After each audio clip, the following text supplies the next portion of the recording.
additional cards, let me ask the folks that are here visiting City Hall, how many here, this is the first time you've been here to council chambers, to City Hall, by a show of hands? All right, quite a few new ones. I wanted to welcome you to City Hall, and before I explained and Mr. Walsh went up, I figured you might get a taste of what we experience each and every day in public comment. Now, with that, we do have a beautiful thing in this country, and it's called freedom of speech. And we have the ability to say just about anything at the microphone. Now, unfortunately, we do have some folks that come every day, and which is fine. Everybody's welcome. And they fill out a card on every single item. Mr. Walsh has been doing it for many, many years. We know him well. And there's some others as well, which I'm sure you'll hear from soon enough. And they share just about everything you can fathom and imagine.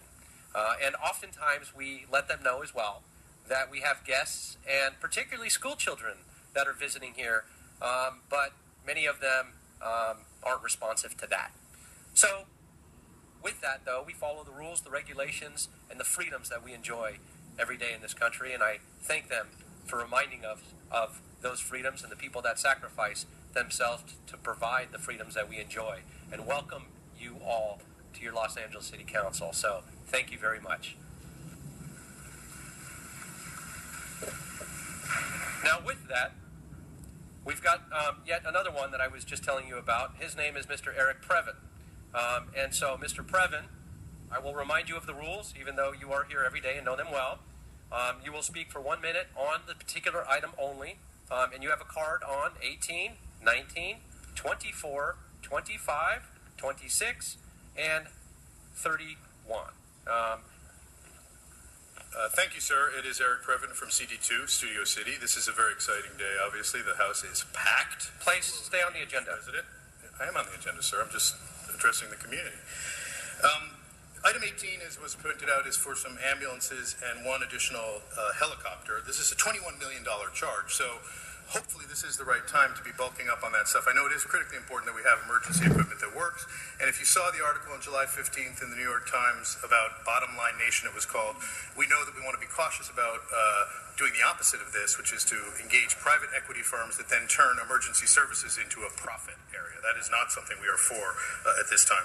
Item number 19, I just want to say out loud, if Mr. Kretz would, what it is that we're doing to provide additional public parking for the Pico Robertson Senior Community Center, because how do you provide additional public parking where there is none? It's of great interest. So if you could clarify that, that would be awesome.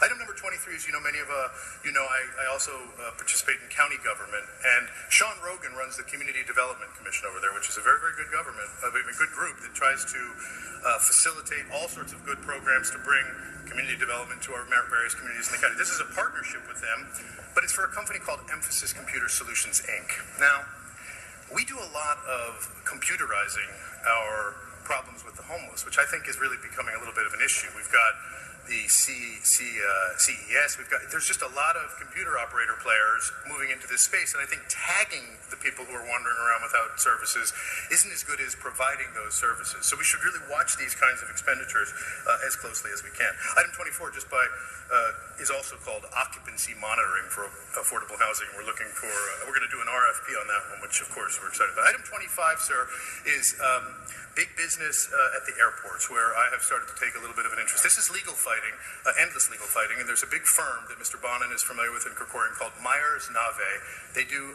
an adequate job. I'm not sure if they're on this one, and Burke Williams is yet another firm, and they are both seated on the city's CEQA panel of fancy attorneys used to fight city litigations on our behalf. So thank you for that. Item number 26, Buscaino. There was a little beauty pageant, and it was between Buscaino and O'Farrell. But of course, both are beautiful. But he had to choose one or the other to be the spokesman at the county meeting down in Long Beach, and I believe he's chosen Buscaino. So congratulations to Mr. Buscaino. You'll represent the city well there, I'm sure. And now it's just a brief moment on some of these legal fights. The one that really has caught my attention is a red flag, is the Los Angeles Fire Department case. This is item number 32. Here we have unpaid overtime for members of the LAFD. Now, how in the world? These guys do make a fairly decent wage. We have poured an enormous amount of, how are we now being sued for this? And if it's by Mr. McNicholas, I'm going to be irritated. This is one of the big players in that space. Item number 31, is, unfortunately, whenever I see incident involving members of the LAPD, it is a signal, it is a tag for some kind of harassment or retaliation. Hopefully I'm wrong, but we have to get a grip on this inside of the LAPD because there are so many good cops who just want to do right, and we cannot have it be that when they blow the whistle or step forward to bring light where it's needed, that they are retaliated against. Or it cannot happen. It must not happen. It will never happen. We're going to change that culture here in Los Angeles, and let's go Lakers. Thank you. All right. Sergeants, if you can please show Mr. Previn back to his spot in the hallway where he was waiting, that would be great, since we had a full house. And thank you very much.